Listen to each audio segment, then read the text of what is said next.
right, Glenn, All right, so we on? you're on. Okay, good afternoon. My name is Glenn Walters from Bluenose Yacht Sales, and welcome to a webinar that North and Jeannot and Bluenose Yachts has been trying to put together and sponsoring on double-handed sailing, and specifically the SunFast 3300. I want to just set a little bit of the stage for everybody who are who have joined us today. First of all, thank you, but also please type in your questions as we go, and we'll get as many as possible at the end of the presentation if that's helpful. And hopefully we'll be able to see them when they come on the screen and somehow go through the ones that make sense for all of us. So we have a great group of panelists, as some of you can see, and that's why you're here. I appreciate that. I want to thank our sponsors, North Sales and Jeannot and Bluenose Yacht Sales. Special thanks to Catherine Guilladaire, who is the USA Sales Director for Jeannot, and she'll laugh, but I put her in for a future president of Jeannot when the time comes. In any event, as I say, we've got a great webinar coming up. We're going to try to move quickly because we have a lot of good panelists that have a lot more to say than I do. It's a blessing to be part of this fun and exciting industry where we have great people and we've got passions and we've got products. Two of our industry leaders here today, North Sales and Jeannot. I mean, they embody for me what I said before: people, passions, and products. Whether it's the owner of the companies or the CEOs of the companies, and I've met many of them.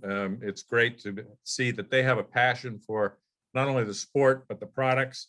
And we all, you might say, benefit from that passion and their products because we enjoy the sport and we enjoy the fun.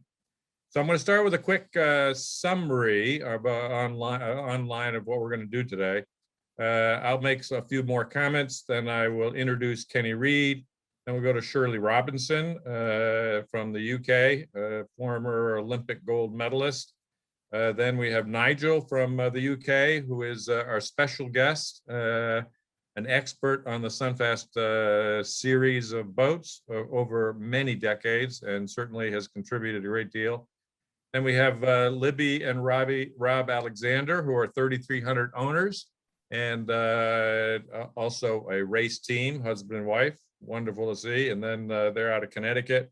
We have Chris Benzack, another 3,300 owner, purchased last year here in Newport, and a local racer. And I'll turn it back to Kenny Reed for some closing comments and some brief conclusions, and then we'll go to our question and answer.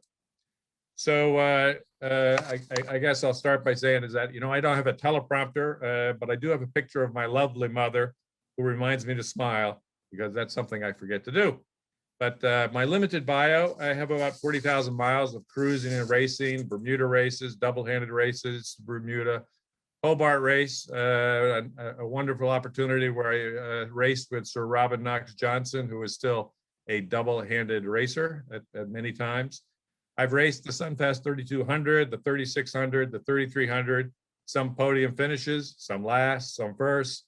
10 years ago, I started double-handed racing with my son, Darren, and that has always been memorable and fun.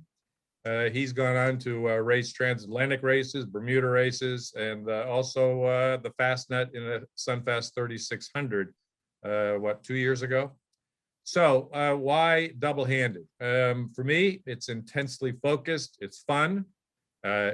Most of the time, it's less expensive, and with only one crew, you have less people to feed. So there's been explosive growth in the regattas. Some of that has been COVID amplified, and it's timely. But needless to say, I'm not a pro, but I'm blessed by having an occupation that is my avocation. I am humbled and inspired by real pros. And our first panelist is that and all more, Kenny Reed. He says that he doesn't need an introduction. I say we'd love to hear the introduction. He's two-time Rolex Yachtsman of the Year, 10 World Championships, 50 American and National Championships, two-time America's Cup skipper, two-time Volvo Ocean Race skipper, currently holder of 6 laps time speeds and speed records. He won 5 out of the 5 double-handed races last year in the SunFast 3300 called Alchemist.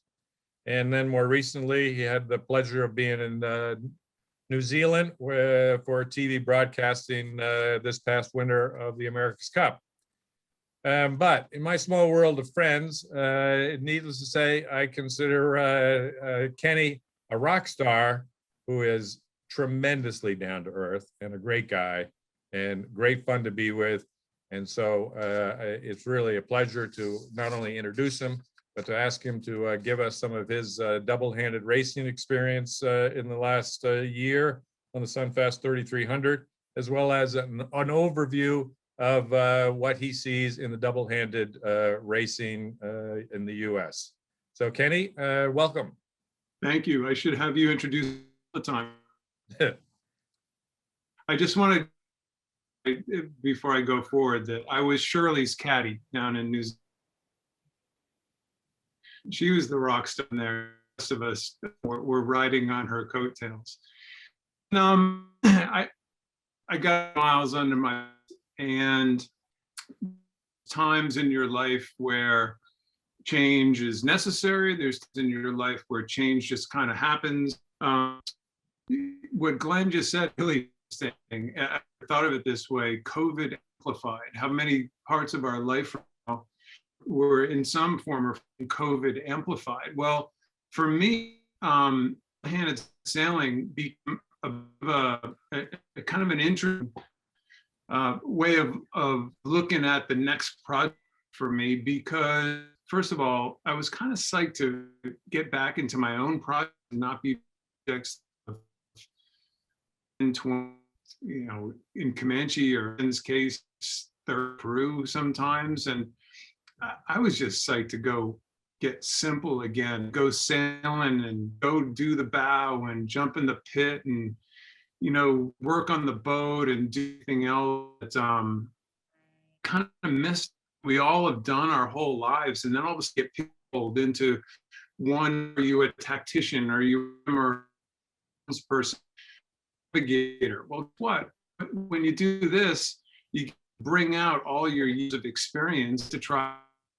And so I think the combination of kind of a passion for wanting to get back to something this simple, as well as COVID amplification this past summer, that we were all in local, like it or not. There was traveling, kind of partnering up with Glenn and Jeannot with this boat master, just brought me to a really happy place sailing. I have to admit, I've said it to the press, I've said it to my family, I've said it to friends. I had as much fun sailing this in double handling I have in a long, long time. I'm going to grow a chance. This is first of all, an outstanding group of people who are going to give different views of how they approach double-handed and sailing the 3300. But the bottom line is, you get to sail with a person or persons who you want to go sail. And I sailed with my brother again, and there was plenty of there was a lot of money on the table as to whether 2 of us would leave and 1 of us would return. But the fact was that we actually had a blast. We got along. It's fun sailing with somebody who makes boat go fast. It was a drifter race, and it was hard and fun and challenging. We did I think this was the 1-2, the New England solo twin, together, and had a ball. And then at the same time, Rob was sailing with another buddy of ours, Andy Morrell. And here is 2 3300s tied up next to each other on the dock over at Sail Newport, come back in, and all 4 of us went to Boston University together all at the same time. So, I mean, just kind of intriguing, interesting things like that kept coming up, have kept coming up. And then, of course, Susie Leach. Susie's a star in her own right. Susie was the bow person. The Susie Bow Chick was her nickname way back in the day. She was the bow person on Bill Koch's all-female program.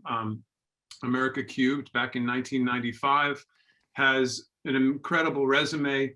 But the fun part for me was Susie's strengths on the boat are boat handling and navigation, and Brad's strengths on the boat is making a boat go fast. So it forced me to really to fill in all kinds of other, really kind of fill in where the other was at their best, and I had to, it was completely different. So, it's not talked about much, but actually sharing responsibilities and trying to sail with different people brought out a whole nother side of double-handed sailing that I hadn't even considered before. So the bottom line is this was as much fun as I've had sailing in a long, long time. And we get to do a lot of different sailing. And I'm not going to get into the thick of it and the details and everything else right now. But there is one drawback. And this is a photo of Brad and I did around, actually it was a Sail Newport event around Aquidneck Island, or around a Jamestown Island. It was their Sail for Pride race. And there was a double-handed division. I think there were 7, 8, 9 boats in it or something like that. So again, of course, it was hard. And there was a couple big wind shifts. One downside of it is with all those big boats and all the crew on all those big boats, I'm used to having staff around. You hit the dock and there's 2 of you, and every sail on the boat was on deck. We had just used every single sail. So there's a downside. It kind of sucks. There's a lot of stuff to put away at the end of the day by yourself, just the 2 of you. But fortunately, we had 6 cold beers and plenty of time to get it together. But man, oh man, it is some hard work at the beginning of it and the end of it and during it. You have to be prepared to work hard. If you want to be successful, you have to be prepared to work hard. So Glenn is going to give me an opportunity to wrap up at the end, and we get to listen to everybody's experience through this whole thing. So I'm not going to take too long. But before I hand off to everybody, I just want to bring up some of the events that are happening here in the Northeast. And again, in this kind of COVID confused world where there still isn't a lot of traveling, especially back and forth to Europe, there's going to be a lot of local sailing again. And in that local sailing, I just want to bring up a few. These are the ones that I'm going to do this summer. I'm going to do the Solo Twin again, end of July, fantastic event. Lots of history, lots of heritage, PHRF. So it's really simple to enter and simple to get ready. The Edgartown Yacht Club Race Week, they've reached out and they're going to do a double-handed division and they're around the island, in their around the island race. This is a classic, fantastic race. I've done it a ton of times on different boats. I've never done it double-handed, but I'm hoping to try to pull this one off this summer. And again, these should be easy races to get to and participate in. The Ida Lewis distance race, which is again kind of becoming a classic. They got a ton of boats last year. They split it into 2 different fleets, and I think Chris will tell us he actually sailed in a division where they did a kind of an around the bay race, and then Rob and I sailed in a windy Ida Lewis race against each other. Rob sailed with his son Colin, and offshore about a 24-hour race, and it's quite windy, quite fun, hard as always. So another classic that all these races that we've all heard about and most of us have probably participated in over the years are all opening up with double-handed divisions. And then finally, the race I just talked about, the Sail for Pride race that I think I'm going to do with my brother again. This is hosted by Sail Newport, a double-handed around Jamestown Island race. The bottom line is, and I'll hand it back to Glenn and we'll hear from everybody else, is that more and more events are opening up double-handed divisions for all the right reasons. It's really easy, and you can use any boat. I think the key is that all the boats that are sitting at the docks, and let's just use Narragansett Bay because that's where most of us are right now. There's all kinds of boats sitting at the dock that could go off the dock and be sailed as a double-handed boat. You don't have to go get 6, 8, 10, however many crew, all the food, all the beer, all the phone calls, all the emails, everything else. you just get your buddy, get your wife, get your kid, whoever the case may be, and go out and go sailing. Whether you have an old Pearson 36 or a fun, fast new boat like a Jeanneau 3300, it doesn't matter. It's just getting more boats to participate. And I think we saw a real rise in local sailing participation around here this past year and all around the world. Every place I talk to, I get more emails from people just wanting to talk double-handed sailing than I do anything with regards to sailing right now, because I think people are genuinely interested. Listen, there's no doubt that the tease of the Olympics and was something that got a lot of people thinking about it. But the fact of the matter is, whether the Olympics has a double-handed event or not, doesn't matter. What matters is a bunch of us have found opportunities to have fun going sailing again and really get back to our roots. Do the bow, do the mast, pumping out the bilge, working on the boat. It's just good fun. And so, listen, I'll toss it back to, I could go on for about 2 hours, as always. I'll toss this back to Glenn, and then you'll hear from me a little bit at the end. And of course, go to the chat section, and if you have questions for all of us, any of us, throw in your questions. If we don't get to it, we're recording this, so we'll try to get to your questions and get them back to you in the near future. Anyway, Glenn, why don't I wrap this up for now, and we'll throw this back to you, and we can hear from some of the rest of the panelists. All right. Well, Kenny, thank you very much. I mean, you did a tremendous job last year, and I was overwhelmed at times by the amount of time and effort you spent in preparing and tweaking and just getting things as it were right for you and Brad and Susie. But I do recall you coming in with your brother, and I think he was very quick to acknowledge it's a lot of work, and he was glad to be done. But you did a tremendous job, and thanks again. And we'll loop back with you at the end, if that's okay. Yeah. Okay. So quick introduction for Shirley Robertson. As some of you may or may not know, she's the first British woman to win consecutive gold medals. Pretty impressive, without a doubt. She's been also campaigning TP 52s and Extreme 40s. As we may have heard, you may have seen on some of the TV coverage for the America's Cup. She was co-hosting and side-by-side with Kenny in the sports live coverage.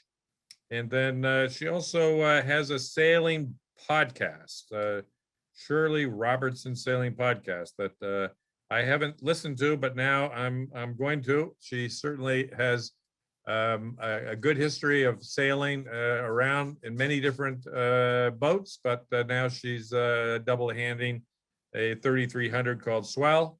And we are so happy to have you here, Shirley, and happy to listen to some of the inputs that you might have with regards to what's going on in Europe, what's going on in the UK, how's your experience on the SunFast 3300. And so I'll hand it over to you, Shirley, and appreciate your inputs for everybody. Well, Glenn, thank you for the introduction. Thank you for asking me to join the panel. It's a real pleasure.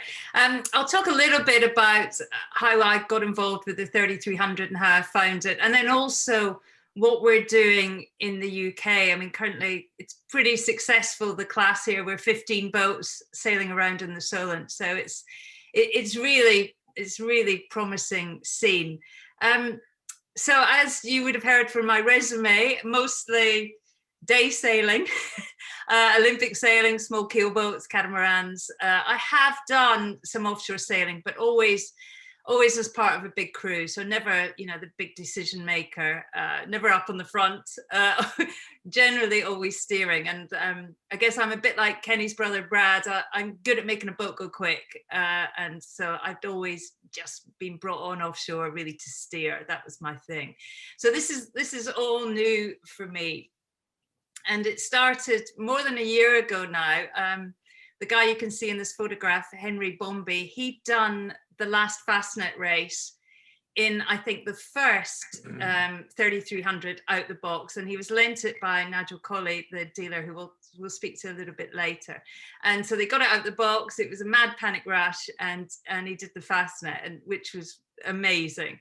And then the next spring, with the tease of the Olympics, was looking for someone, I guess, who could make a boat go quick. You know, a lot of offshore sailing is just that, hours and hours of the intensity of you know, of tweaking it and keeping everything on the numbers. And I sailed with Henry on the boat last winter, and really instantly enjoyed the boat. It was familiar. I mean, I've raced a lot of small keel boats, but yet really modern, fast, you know, on a reach. It's its sweet spot, isn't it? And that's, I guess, the owners that we have here tonight, that's why they bought it. I mean, it just is brilliant, you know, 18 knots, the boat's heeled over, but yet safe, you know, with 2 rudders. You're hanging in there, you're safe, you're not worried about wiping out all the time. So I really, really enjoyed that, and I really felt that I could make this boat go quickly, and that it would be a challenge. You know, the boat itself is a challenge. Learning, you know, we sail under IRC, so there's 1 million sails, so you kind of getting used to all that, and moding, and it's a little bit different to traditional, you know, like a J70 or something. I mean, it's a different hull form.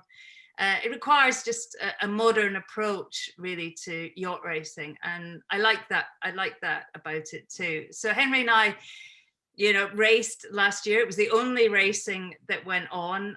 Most of the year in the UK was double-handed, and it was great. I mean, real kind of shore offshore racing, the odd overnight. And then this year we have a new boat. Nigel Colley supports us, and we have a new boat. There's 15 in the Solent, and we set up amongst the double-handed fleet. We didn't want to be sort of bolt-on events on other events, and we didn't want to be, you know, just a sideshow to Rourke. We wanted to have our own identity, and so we set up a double-handed series, and now there's a trophy. We picked 5 events, of which one of them is the Fastnet. They're all, apart from one, I think they're all offshore, so they're, you know, overnights. The next race we're going to do is 230 miles. The Fastnet's obviously 600. So, you know, it's really a real kind of challenge, but a mixed bag. So encouraging amateurs and, you know, professionals like Henry and I alike, and different kinds of boats. So we did a race at the weekend. You know, the smaller boats won. It was that kind of stop-start. So it feels really strong here. We have our own voice. We don't just want to be doing, you know, last year Rourke ran, you know, small, you know, round the cans races, and that's not what we think the double-handed thing is really about. And this was us. There was some warm-up events just round the cans in the Solent. It's a bit of an odd picture of us winging the goose. I guess we're all learning how to sail these boats. They're brand new, and for anyone who does double-handed sailing, they'll know, you know, quite often you're just looking for a mode to get you to the mark, or to keep you close in out the tide. If anyone sailed in the Solent, they know what that's like. It's crazy. So, you know, we're just all trying, you know, new ways to sail it. So that's pretty, you know, that's pretty exciting. And to me, it feels, you know, I'm brand new to the double-handed sailing, and for sure, before COVID, it was a real community. You know, they would sail to France and they'd have a night out, and it was really, really social. And you know, obviously we don't really have that yet, but it'll come back, I think, and I think it'll be really strong in the UK. There's 70 boats sold. There's loads of them in France. Everywhere you go in the Brittany coast, there's loads of them. I guess they're a bit more advanced in learning how to get the most out of their boats. So yeah, I mean, we're looking forward to going there to race. And I think with the double-handed series in the UK, the ambition is that it's not just UK based, that we pick the best races, you know, from Northern France and from the UK, and that each event that we do in the series is really, is really pretty special and unique. So Shirley, as well as Ken, first Shirley, what are you racing, IRC there or ORC, or what are you racing? Yeah, we race IRC. Okay. And you're ORC. So generally, I think the only difference really is our sales are always, Kenny's always going on about this, why we sell with smaller sales. Because you guys are, yeah, because you guys are just scared. That's the only, you don't know how to sail in big breeze. That's what I was always told. My argument is you never get any big breeze. You just sail around in 8 knots. So that's why we have smaller sails. Okay, so Kenny, also a related question that has come from the floor. David Martin raises a question, and I know you have a lot of experience in it, and that is that how does the 3300 in your mind perform and the PHR ratings, windward leeward events, I know you didn't have a lot of that, but what's your general feeling with regards to how the 3300 is in a perf rating environment, IRC rating, et cetera, if you might? Well, listen, we've been successful so far in any of the rating rules that we've been in. So I guess the simple answer is it must be okay. I think we've also sailed the boat quite well. But yeah. I bet Rob and Libby have more experience because they do Wednesday night beer can racing down in Long Island, and so I don't know, Rob and Libby, what do you guys think about your PHRF rating? Yeah, I mean, we think that that's a question I get a lot. Is the rating, fair, or can you does it sail to its rating? And both under PHRF and ORC, we say yes. We like ORC better just because as we go to Newport, it's different perf rating, different rules, and ORC, you just get one rating and you just go with it. So, but either rating works for us. You sail well, you do well, and so it all works out. Yeah, and Glenn, just to finish that up, around the buoys, we haven't really done a ton of it, to be frank. Offshore is what this boat is kind of set up for. It's got, I think all of the boats, sure, I don't know if Shirley does, but all these, at least the boat we sail, has water ballast. And in PHRF, we actually get to choose whether we want to either use it or not. And we either take a penalty for it or get a credit for it. So you can kind of dial it in a little bit. In light air, frankly, it's a bit of a challenge to sail to the rating. In a breeze, I think it does pretty well to the rating. If you were to sum it all up, and Glenn, I know you sailed a bunch of around the buoys stuff in light air, and it's a bit of a challenge. That's why, frankly, that's why I say to Shirley, that's why we keep piling on sail area, because she is right. Yeah. Well, thank you. And so I guess I want to just also say, Shirley, your enthusiasm is infectious. It's great to have you here and hear to what you say. And I guess at this point in time, I'd like to invite and ask Nigel to give a few words in the context of also UK. Nigel has been, I think, for at least a decade or more, one of the SunFast leaders in Europe. He's sailed the entire range. He's a UK dealer for Jeanneau. He's a director of racing of Solo Offshore Racing Club. And he's got podium results in both solo and double-handed, around Britain, around Ireland, North Sea, SORC, RORC. He's currently racing, that some of you may know, a 3300 called Fast Track. And he's entered in the upcoming French Cap Martinique transatlantic race. So that sounds pretty exciting. So Nigel, if you would, you can say a number of things related to what has already been spoken about, but also if you wouldn't mind sort of giving your insights as to why you think and why you were so instrumental in getting the UK double-handed SunFast 3300 program successful. So welcome, Nigel, and look forward to hearing what you have to say. Thank you, Glenn.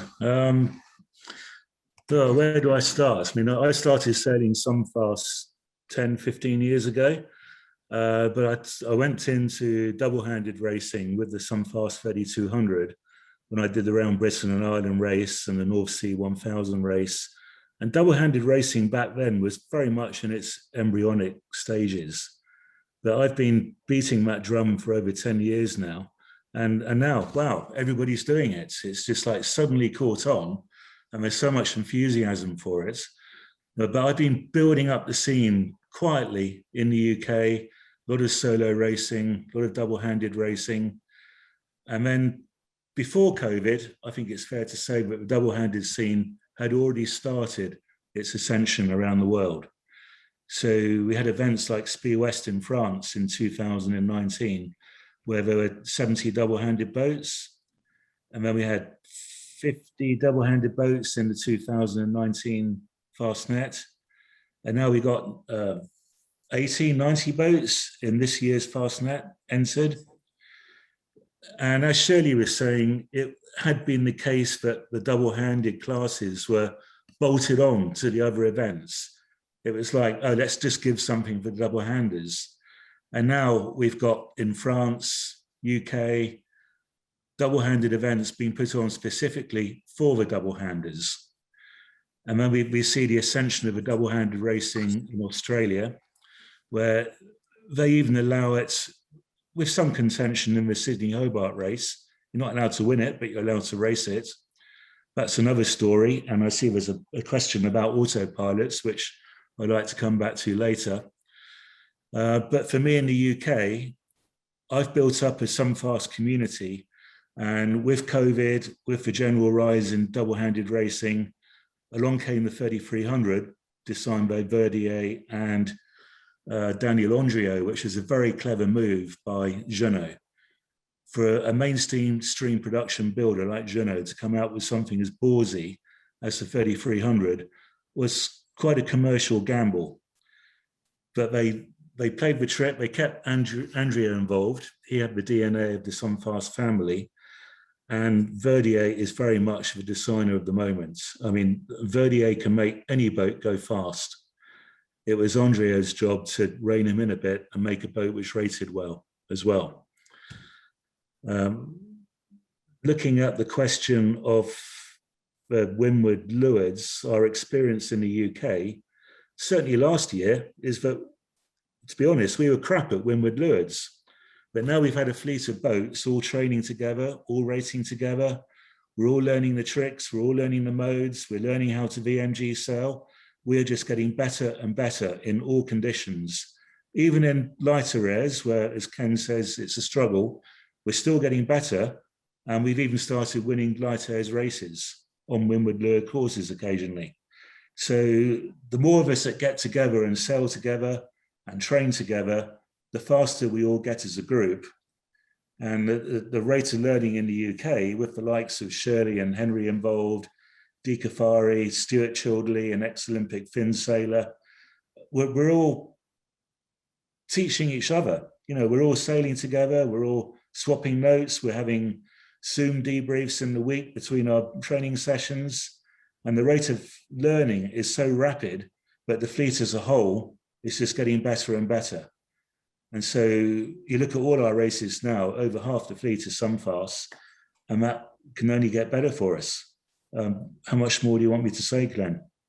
Well, I'll ask you to sort of swing back. Do you recall, I mean, you mentioned that there's 80 to 90 that are registered for the Fastnet this year. Yeah. Mm-hmm. What was it the last Fastnet? Do you recall? I think it was just under 60 boats. Yeah. In the double-handed class, maybe in a bit less than that. It's been getting bigger and bigger. It's a 2-year cycle, so every 2 years it's getting bigger. And it's already kicked off 6 years ago when Alex Loison, the French sailor, Figaro sailor, won the Fastnet overall with his father in a JPK 1010. So there they were, double-handed, father and son team. They won the double-handed class and they won the whole event overall against all the fully crewed IRC race boats. And that really captured everybody's imagination. Well, more than imagination, it got everybody inspired. Yeah. And since then, the double-handed scene has really just been getting bigger and bigger and bigger. Well, you've done a great job promoting it and being an advocate for it. Sort of curious, you talked about how you've overcome some of the stickiness, for lack of a better word, in light airs. Give me a tip or two as to what I'm supposed to do on that. I think really Shirley is the speed queen. I think maybe you should ask Shirley. Okay, Shirley, back to you then. Whenever I mentioned this to Kenny, he said, "Get a bigger mainsail." Yeah.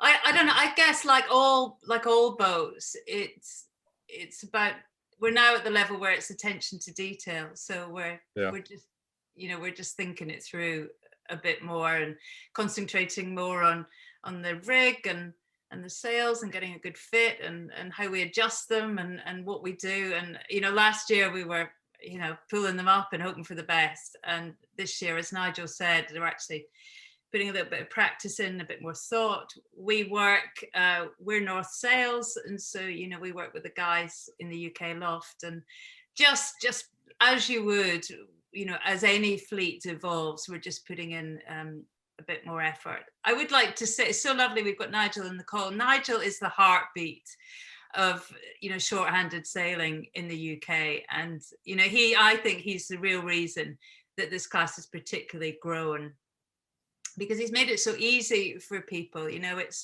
It's just a one-stop shop. If you want to know anything, or you need to buy anything, or you need whatever it is, you need a weed stick, whatever it is, Nigel will know where to get that and get that for you. And as Kenny said right at the get-go of this, that it's quite hard work. There's only two of you, and I find that as well. It takes you 3 hours to pack up the boat, and Kenny and I are a bit Cypriot for all of that. We're a bit spoiled, but it is a lot of work when there's only two people, and it's actually a reasonably sized boat that's quite complex.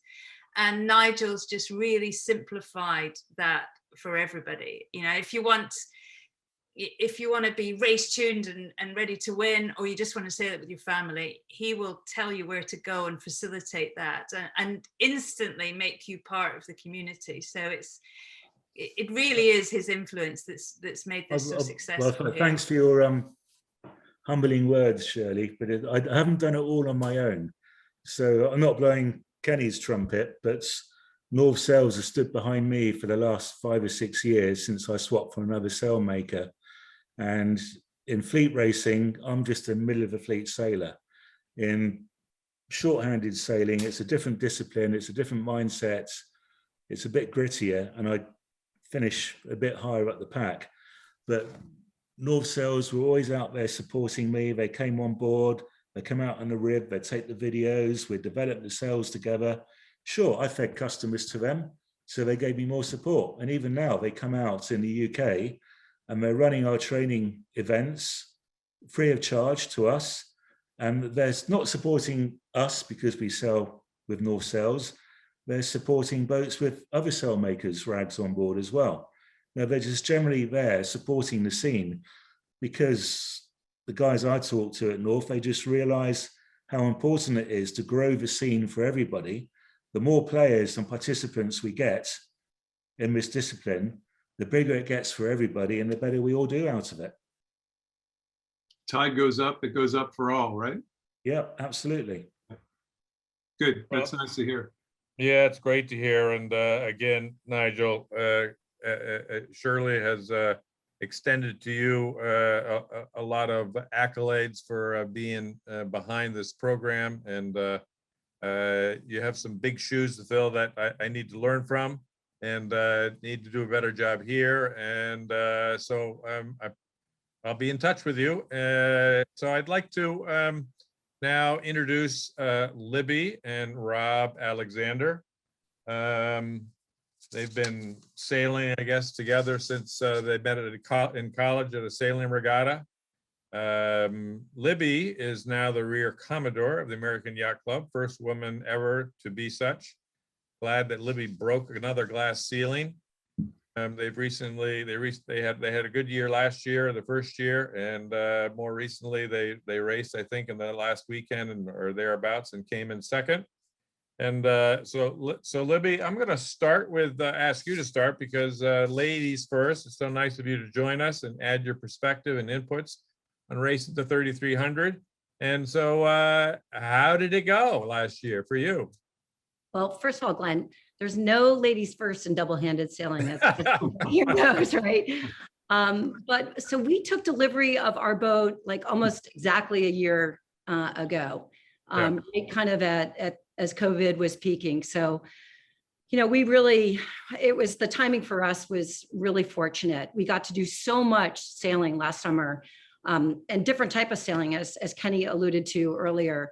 You know, we did around the buoy racing, we did coastal racing, and we did some distance racing as well. And I would say out of all the panelists, I am probably the least experienced by like a long way in terms of sailing and sailing experience. So, you know, really what this has allowed me to do is, you know, develop as a sailor in ways that I never would have before. You know, Rob, as you alluded, Rob and I have done a ton of racing over the years together, but like it used to be that I was, you know, had one job. You know, I was one of many on a boat and I had one job to do.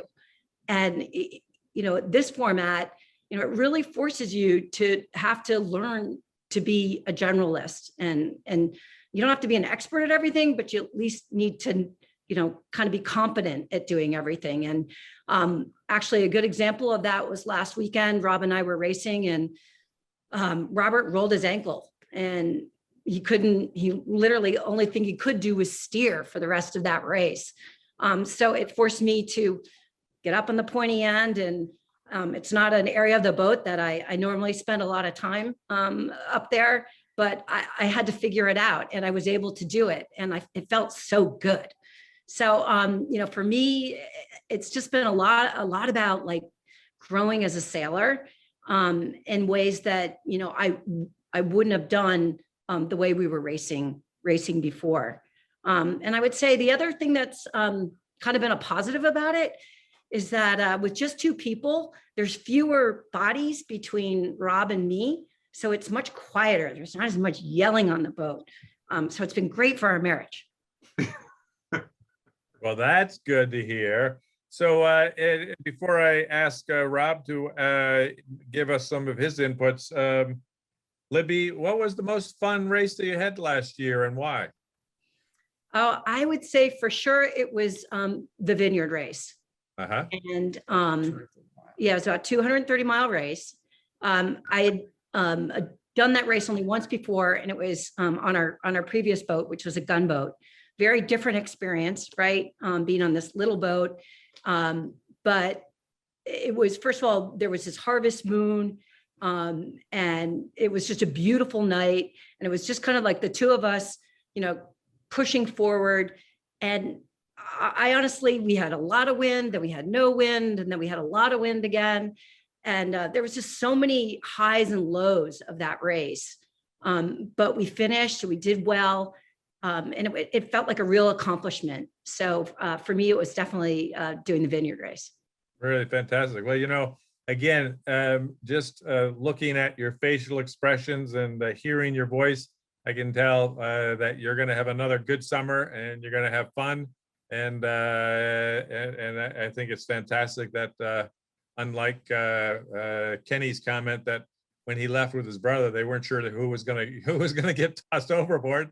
I'm glad to hear you don't have that sort of situation with Rob. Well, not yet. We're still together, still sailing. So Rob, I'll start with an interesting question I've been meaning to ask you for the last 12 months, and I haven't had a chance to. But we are really proud at Jeanneau that you stepped up to a SunFast 3300 after, you know, that little gunboat that you used to own. So I'm sort of curious, how in the world did you make that decision? Well, It wasn't really that hard. I mean, we had the gunboat for about 7 years. We did a lot of ocean miles, a lot of cruising, and at the same time, we had a Melges 24. So we're still doing some of the small boat stuff. But after all those ocean miles and all those windward leewards, we're looking to do something different. Yeah. Get back to basics a little bit. Yeah. And by the way, Libby was selling herself short. She ran that pit in that gunboat like a champ. But she was really good at pushing the buttons and knew which lines to pull when. But anyway, that's why we pivoted to the SunFast. We just wanted to get back to basics. No paid crew. We had crew on the gunboat. Got rid of all that stuff. And and we didn't. And it was kind of interesting because I got the boat, and then all of a sudden I got a call from Kenny. He said, "You just got a SunFast 3300. I'm doing this thing with Alchemist, and this is going to be great." And it turned out, it was great. We, Nice. Over the winter, we were like just itching to get going again. Yeah. And, we've already had, 4 days, 4 race days in the boat. So, another thing we really like about the boat, and Shirley alluded to it, is, they are little boats, but, they got all the gear in the systems, not maybe the hydraulics per se, but, all the different sails, the tweeners, the stay sails that all the big race boats have. Nice thing though, they don't have all the different jibs and spinnakers. So it kind of cuts that out. But so there's a lot of, they're technical, you have the same instrument package you're working with, but it's just a lot smaller and, easier to handle. It's and talking about the gunboat, I joke the sales on this boat are 90% off with the gunboat. So, and it's nice to be able to carry the code 0 around by yourself. You don't need 4 people to move the thing around. So we just love the boat and the concept. So the boat is it's got a cool factor. Oh, It's fun, and it's relatively easy to sail. Now to sail it well, fast.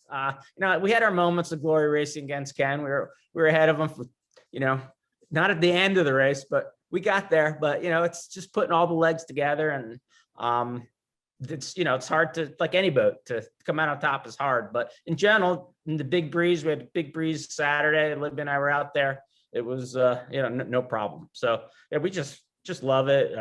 We've got 4 young adult kids, and they go out on the boat, they take it out, and it's all good.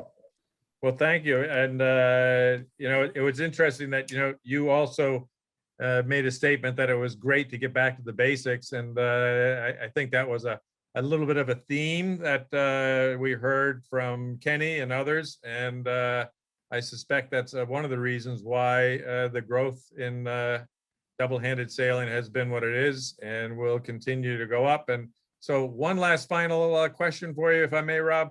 Sure. What are the primary 2 or 3 reasons on how you chose the SunFast 3300?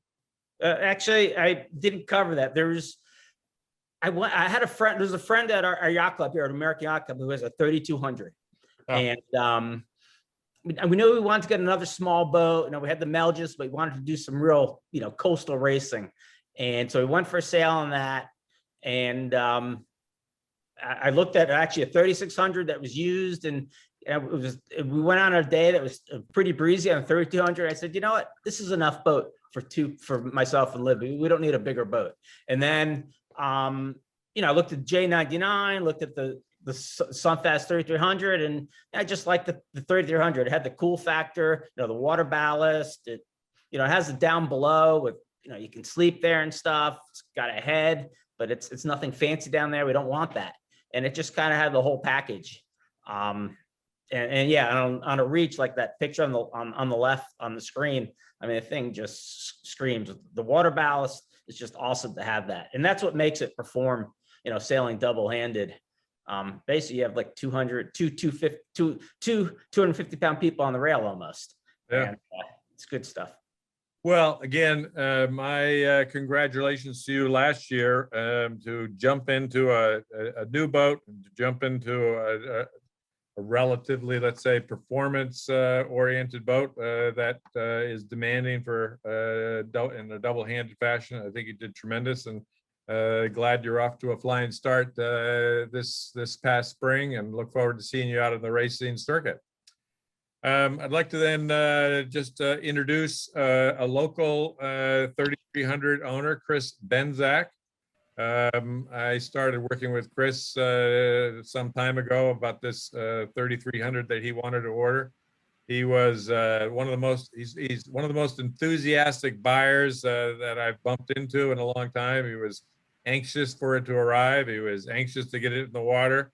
And he's a keen competitor with, you know, a real love of family and friends. And he's committed to getting, you know, not only his young children out there for competing.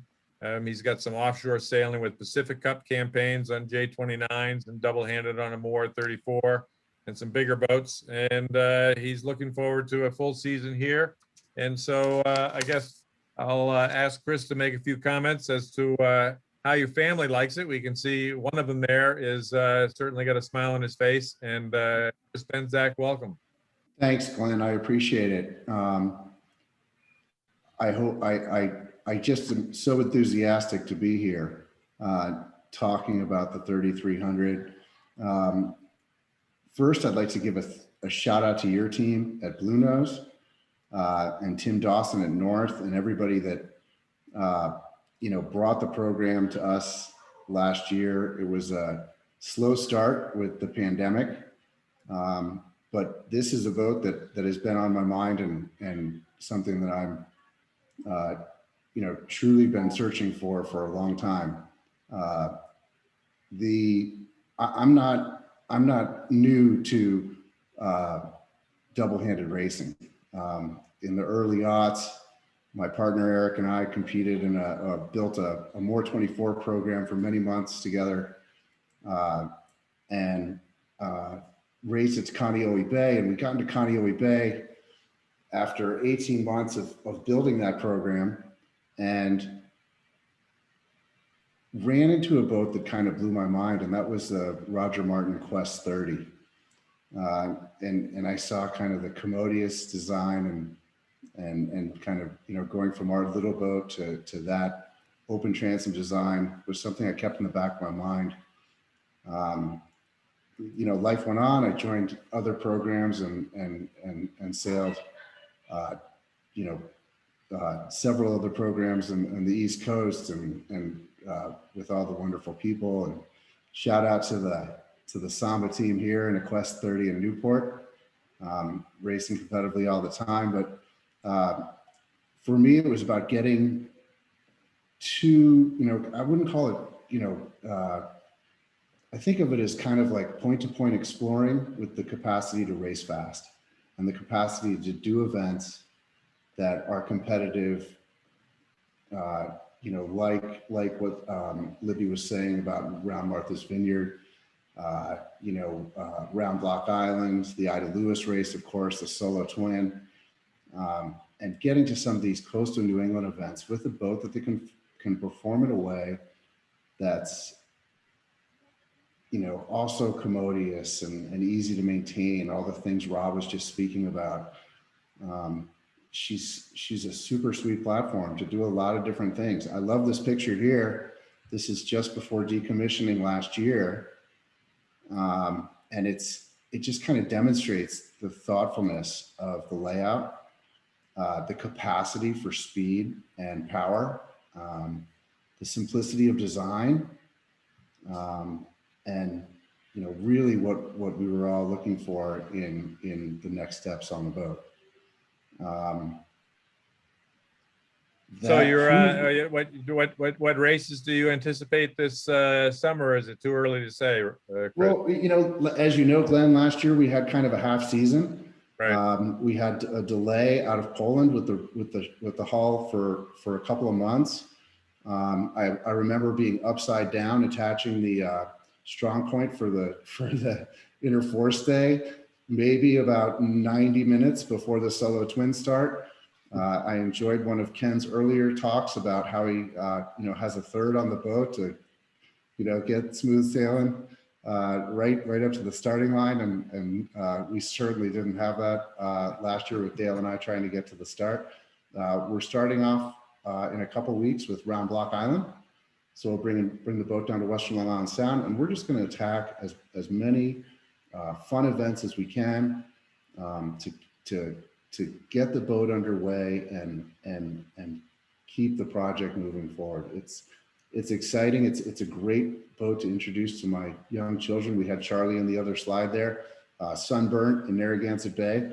And that's really the joy of it all. I know that Rob and Libby have sailed with their son, and certainly, others, you as well, Glenn. So that was the motivator for me. The package itself, there we are in the inshore, round Ida Lewis, or excuse me, Narragansett Bay. We went up and around Prudence Island into Mount Hope Bay and back down the East Passage in a cranking day. Rob and Libby and Brad Reed and Kenny had a real challenge out at shore that week, I know. But the platform is easy to maintain. It's a super fun boat to fiddle on, which is a lot of the fun and the excellence that I enjoyed so many years ago in being involved in double-handed sailing when I was exposed to it on the West Coast. Huge shout out to the West Coast of the United States. The Pacific Cup teams that do double-handed racing in even years and Transpac odd years are very well experienced and have decades of racing that we kind of haven't been exposed to here in New England outside of the Western Long Island Sound teams that have developed for years. Well, I certainly want to thank you very much for being an early Jeanneau 3300 adopter, and I know you had your hands full getting on the race course last year, and seriously, I got to hand it to not only you, but your crew and the other folks, the riggers and North Sail guys who were busting their butts to get you out there on the starting line. And absolutely, Glenn. And I'd invite others to reach out to me to discuss the experience and what a positive experience it's been. This is I listened to Nigel. Yeah. And what's happening in the Solent, and having sailed in the Solent, and know how competitive it is out there. I hope that we can bring that same energy and competitive spirit in double-handed sailing to our corner of the world. I believe we can. That's why we're here today. At least that's one reason why we're here today. And I agree with you. It's going to take the extra effort and heavy lifting that someone like Nigel has brought. So we've got a question here that I think I'll pause in some respects from Tim Thomas. And it's a good question. And I think Kenny, you and Shirley, and I'm sure Nigel can add some interesting comments. The question is that it says, we are sailing the Great Lakes and the waves get steep and the wave lengths get short. How does the hull design perform in a chop? It looks very full forward. So Kenny, why don't you give a shot at it, and we'll then take it from there. Well, full forward is the mode of the day. It's don't think of full forward as something that doesn't go through waves. It goes up and over waves. So full forward means it's a hull shape. I mean, you just look at boats. Let's look at modern offshore boats like the Amokas, for example. They look more like scows than they do TP52s. Upwind in a breeze, this boat goes like way better than I ever thought it would. You just look at a boat and you develop your own. And by the way, the question is really good because I had the same questions. You develop your own kind of ideas. It's stunning how good the boat goes upwind. For a boat that is meant to reach and run and power reach and power run offshore, it goes better upwind than I ever imagined. And it goes up and over the waves. So you don't have to punch through the waves. You pop up and over the waves. I mean, it has. You look at it in this photo right here, it's got a bit of a Clorox bottle to it. I mean, frankly, but listen, it surprised the heck out of me. And I'm sure when Nigel first saw it, like he said, this is a bit of a departure for Jeanneau and a bit of a risk for Jeanneau. I'm sure when you first saw it compared to the 3200 or the 3600, Nigel, this is a different animal. But when I first saw the pictures, I thought, what are they doing here? and actually, yeah, the first time I took it out in the Solent, and in the Solent we get a short, sharp chop as well, especially when we got wind against tide. Yeah. And it took me a while to figure out how to make this boat go upwind, but it does. You've just got to foot off a bit, go for a bit of extra power, a bit of extra speed. But the good thing about having the full bow is that when the boat does heel over, the water lines are staying parallel, whereas more traditional boats, the water lines are more asymmetric. Yeah. So the boat heels over, it becomes more unbalanced. Yeah. This boat maintains a light helm even at 20 degrees of heel. Wow. So it makes the boat very easy to drive, and it makes it work exceptionally well under the pilot as well, because I do a lot of solo sailing. Yeah. It takes a while to learn, but it does go upwind exceptionally well. Well, that's good to hear, and those are great inputs to assist Tim Thomas in whatever decision making he might be going.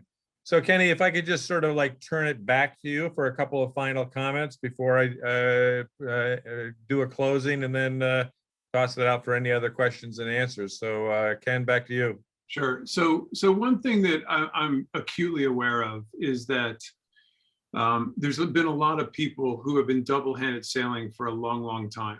And when I was listening to Nigel talk about what he's put into this whole thing, and talking and listening to Chris as to what he's that he used to do a lot of sailing on the West Coast, I think it's really easy for people, and I'm speaking for Shirley for a second, for people like Shirley and I, to sound like, hey, look at us, we've just tripped over this wonderful thing.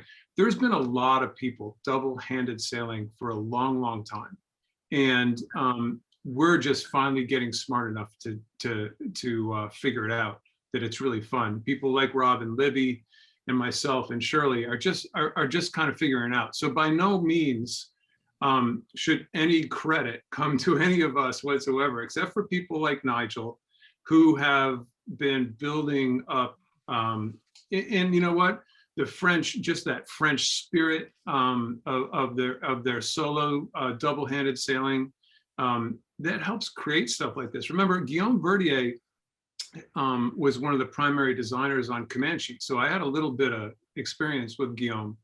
And that was another thing that kind of drew me to this thing. I have all the respect in the world for Guillaume. And knowing that this boat had a little of that, had his pedigree involved, you know, it's like a magnet. You just get attracted to people who are smart and who know how to do good things. So anyway, by no form or fashion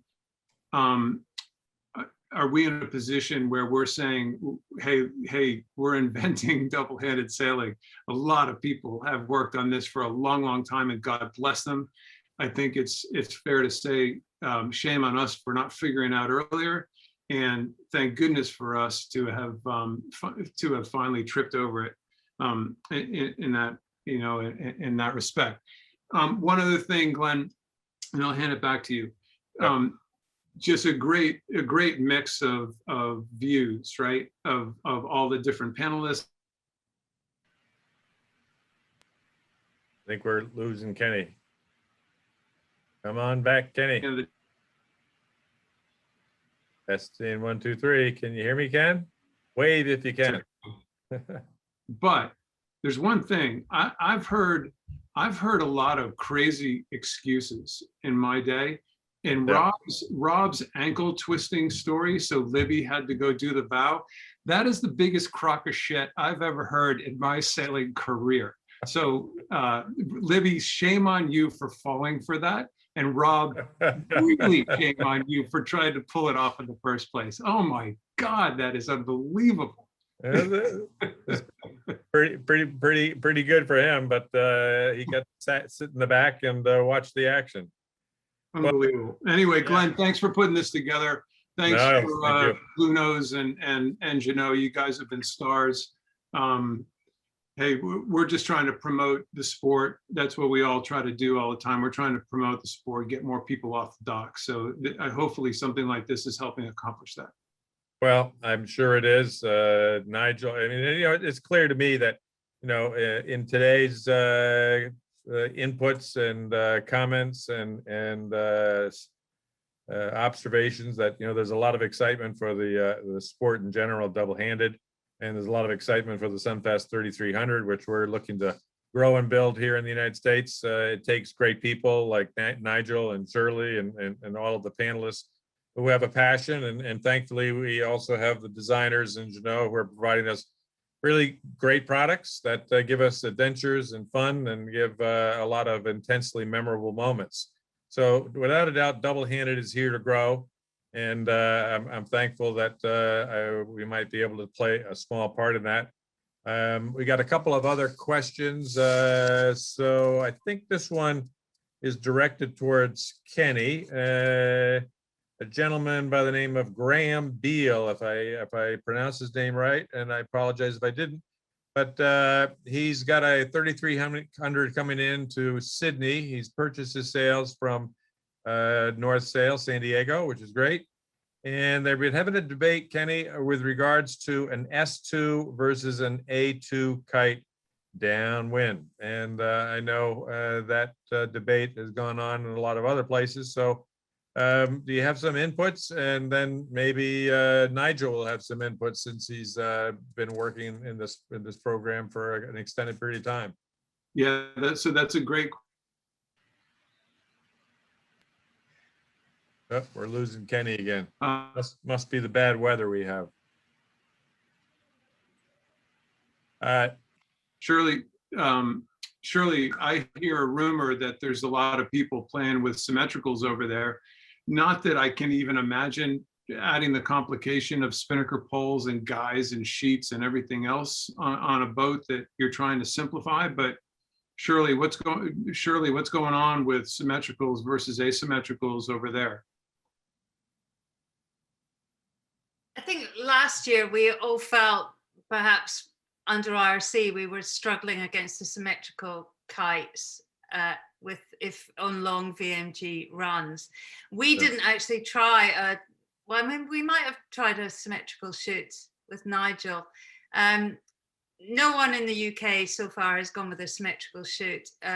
We've been trialing poles on the A sails, but I know in France, and Nigel might be able to hop in here, that quite a lot of them in France are sailing with symmetrical shoots. But you're right, if you're trying to, particularly short-handed, if you're trying to keep it simple and straightforward, it's a whole kind of other level of toughness and complication and ropes in the cockpit. But perhaps Nigel could hop in. This is one of those debates that there is no right answer. It's really going to come down to the course set on the day. Yeah, the French are playing around with poles and symmetric kites more than we are in the UK. And they're mainly doing it because they're doing longer oceanic races with lots of VMG running, like the Transquadra, the Cap Martinique, where if you're doing a 3,000-mile run, then sure, there's a powerful argument for a pole and a symmetric kite.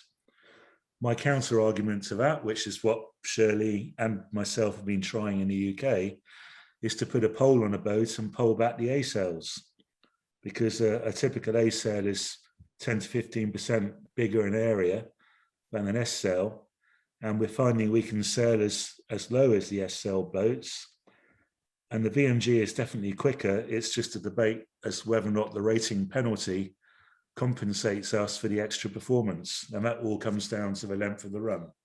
It's a debate which will never go away, and there's never a right answer.